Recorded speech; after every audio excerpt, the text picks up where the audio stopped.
Hello again for another video. Thank you so much to all those who watched my first video in the Auxiliares de Conversación program.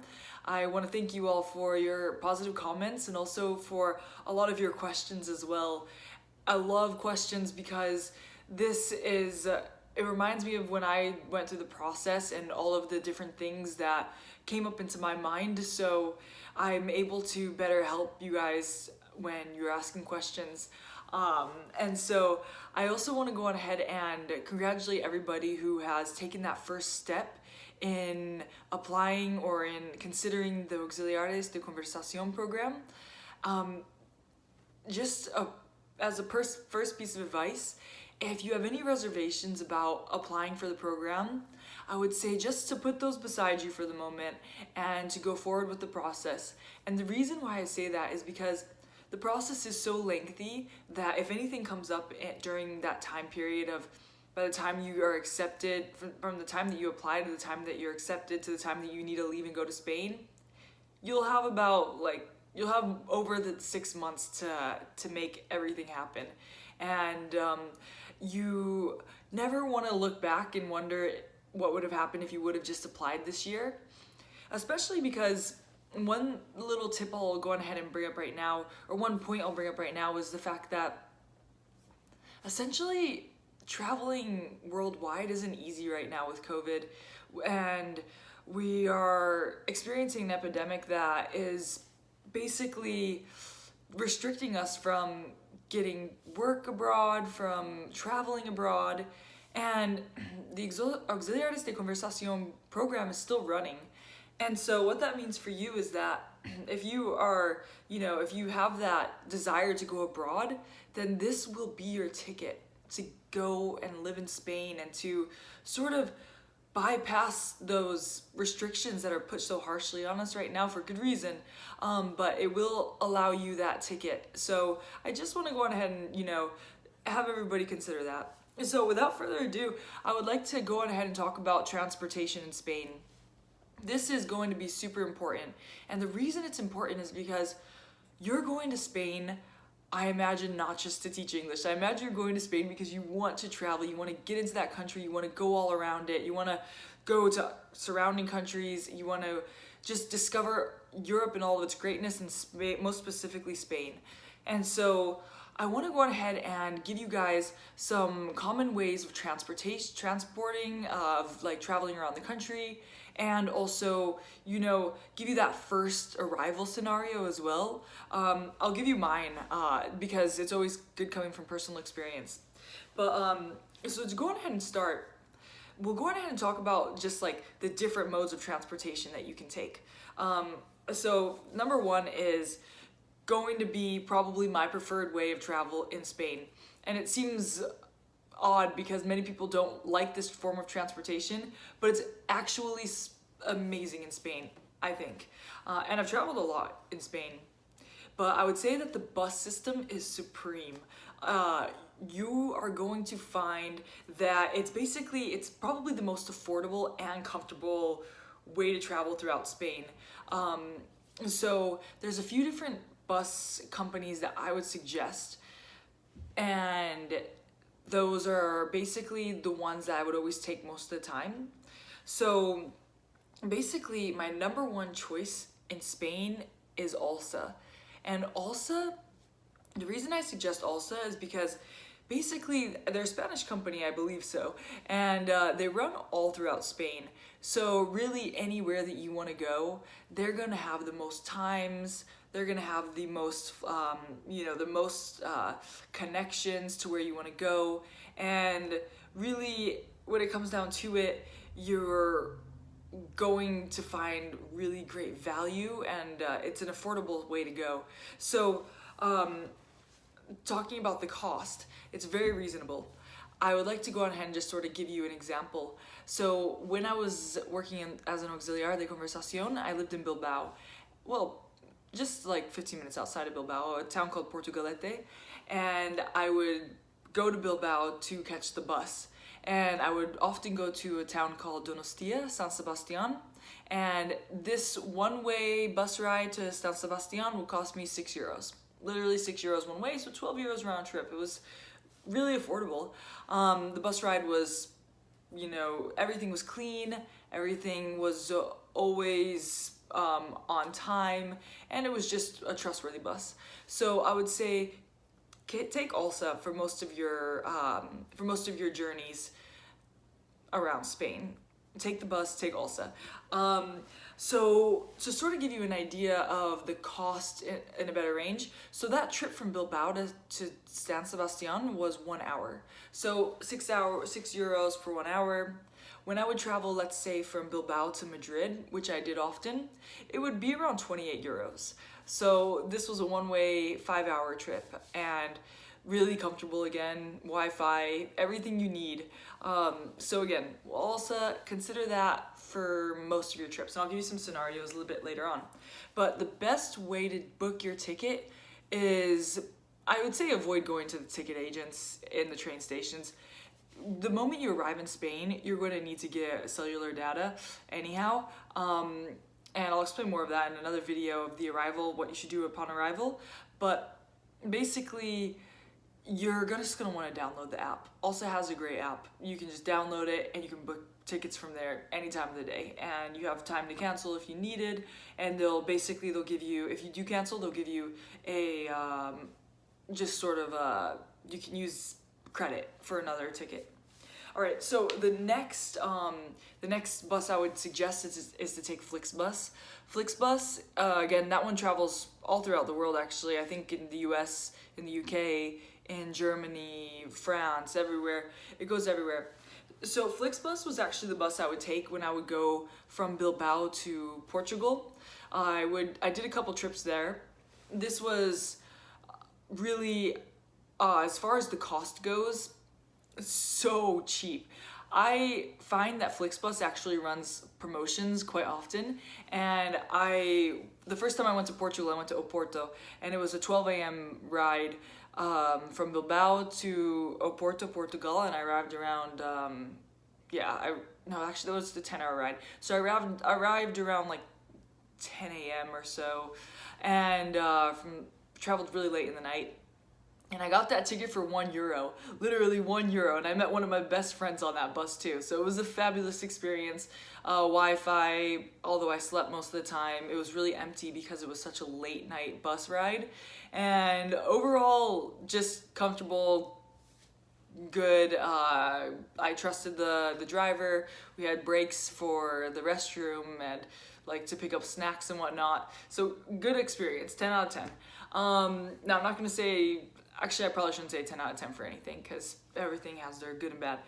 But again, cleanliness was on point. Every time I'm taking Flixbus, it's been on point. Costs have been great, and it's always been my preferred way of traveling from Spain outside of Spain. Okay, when I travel inside of Spain, I take Alsa. When I travel outside of Spain, most of the time I'll take Flixbus. Unless I'm traveling to France, in which case I will take Ouibus, O-U-I, Ouibus, because this is a company that runs basically from Spain to France, and because I was in the border basically of Spain and France living, this bus was also really routinely used. So again, this is another very inexpensive bus. Buses are inexpensive. They're great overall option. All right, so I also want to just go ahead and let you know you can download the Alsa app, the Flixbus app, and there's another app that I would suggest that you download if you plan on traveling everywhere in Europe, and that's Go Euro. So Goeuro. Download it right now. Honestly, you won't regret it. If you're going to Europe, this is the application where you're going to be able to find flights, train tickets, buses, all mixed together with the most affordable prices you can find. So the next option is Rideshare. And if you're coming from the US, then you probably remember seeing rideshares on Craigslist. It seemed super sketchy. This isn't the same thing. So Rideshare in Spain is actually great. I know there's a few different companies running, but I can't vouch for those necessarily. I can say that my friends have vouched for those, but the one that I would take all the time was Bla Bla Car. And this was actually throughout Europe again. And again, it's BLA Car. And I want to go on ahead and let you know that I really trust this company for a few different reasons. Number one is they have to verify all of their drivers. So all drivers are verified. Number two is that all drivers must be insured. So if you hop in any person's car, then technically their insurance needs to cover you. So you are safe during that time. And another thing is that if you need to cancel the ticket for any reasons, they have reasonable cancellation timelines, and it's a good company overall, and they have handled a situation of mine that was actually quite unique, which sort of gave me that feeling about them. But I'll just go ahead and let you know, this is a rideshare app. You download Bla Bla Car, you go on that app, and you type in your destination, and more than likely there's going to be a lot of different rides that are offered. This person, you can check their profile, see their ratings. If they listen to loud music during the drive, then you probably don't want to ride with them, or, pick and choose the type of driver that you want to be in a car with for an extended period of time. So to relay my experience to you, I actually had an experience where I had taken a bus from Bilbao to San Sebastian, and I decided I had a 3-day weekend, and I was thinking to myself, I had friends in Biarritz, and I wanted to go visit them and stay for the weekend. There was a fête, it's a festival in French, and I basically said, okay, I can catch a bus there, I can get a rideshare. So I looked on Bla Bla Car, got a ride, didn't check any of the reviews. This guy came, picked me up, had a convertible, white car, convertible, 2 other passengers in there, and it was a great, overall, ambiance. Great energy, the sunroof was down, it was a sunny day, we were on our way to France, but this driver was overly excited about French baguettes, and they kept talking about French baguettes the whole time there, and when we arrived into France, he kept looking everywhere, every which way to find a boulangerie, and eventually he found one, and he couldn't take his eyes off of it, and we ended up in a curb and we popped both of the tires. I was on the passenger's side, unfortunately, so I got most of the impact. And long story short, I'd actually just come out of the hospital the night before due to a minor accident that was different from that. But I was feeling kind of shook up from that night beforehand. And so I was a little bit nervous, and I just wanted to make sure that I was covered in case any symptoms showed up later on. So I basically called Bla Bla Car. I got the driver's, license plate number, etc. He was totally fine with it. He understood the situation.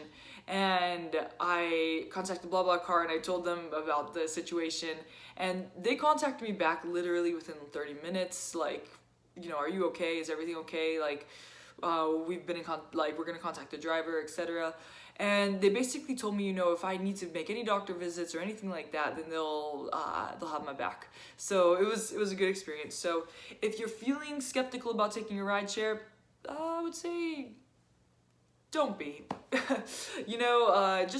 Just take it as it is. If it feels good with you, then take the ride. But remember, with rideshares, you are getting in a car with somebody that you don't know. So be cautious, take precautions, read the reviews, and be safe. If you never feel comfortable when the driver shows up, then don't get in the car. Okay, so the next way that you can travel is by train, and this is something that I actually didn't do much, but I did it once, and it was an experience. I can say that I like train systems in Germany much better than I do in Spain. It was clean, everything was fine, but it felt very long, and it's probably the type of ticket that I booked, but there was a lot of stops, and although I had data, there wasn't any Wi-Fi in the train, and although I had data, there was many dead zones, so I wasn't able to use my cellular data for just, browsing and entertainment.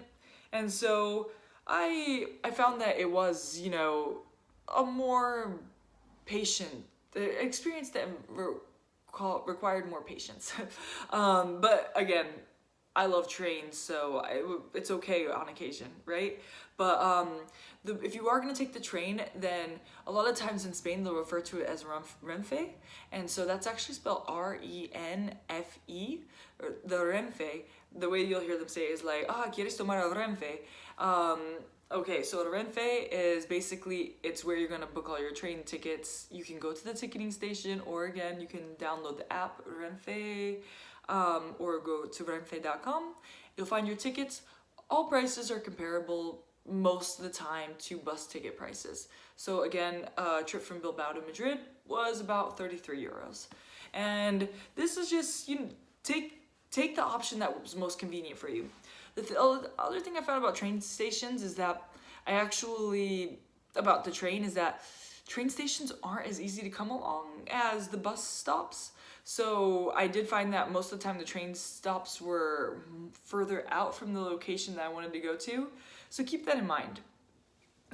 Okay, so let's go ahead and get into a little bit of traveling while you're like in your area. So I can't speak for every area, but I do know a few different cities in Spain. And in most of the big cities, for example, Bilbao, Madrid, Barcelona, these cities, you're going to have your metro, your subway, and you're going to want to go ahead and use that because these cities are big, unless you have a bike. So in Bilbao, for example, it was a great system. It really connected me to everything. It was affordable. I think I paid for about 50 euros for basically, I would say, what covered me for a month for travel throughout Bilbao and like just the surrounding areas. So Madrid is more expensive.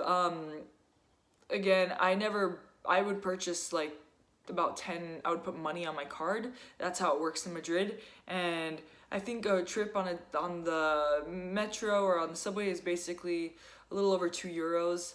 On the train it is cheaper, but the train has less connections, so I think it's €1.80 on the train. So, and this is in Madrid. So just when you get to your area, figure out the mode of transportation that's going to be the best for you.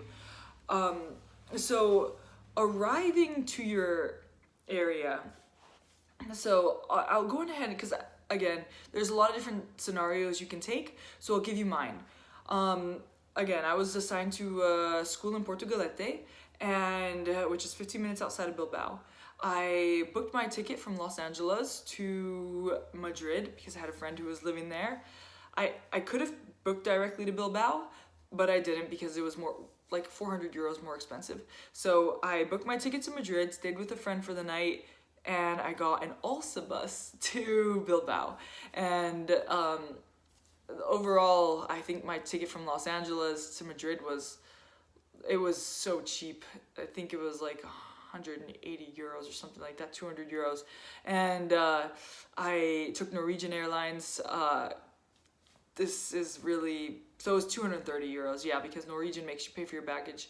No food on the flights, by the way. But all good, budget travel. So I arrived, then I got a $36, I think I remember it being like $36 bus ticket to Bilbao because I booked a little late.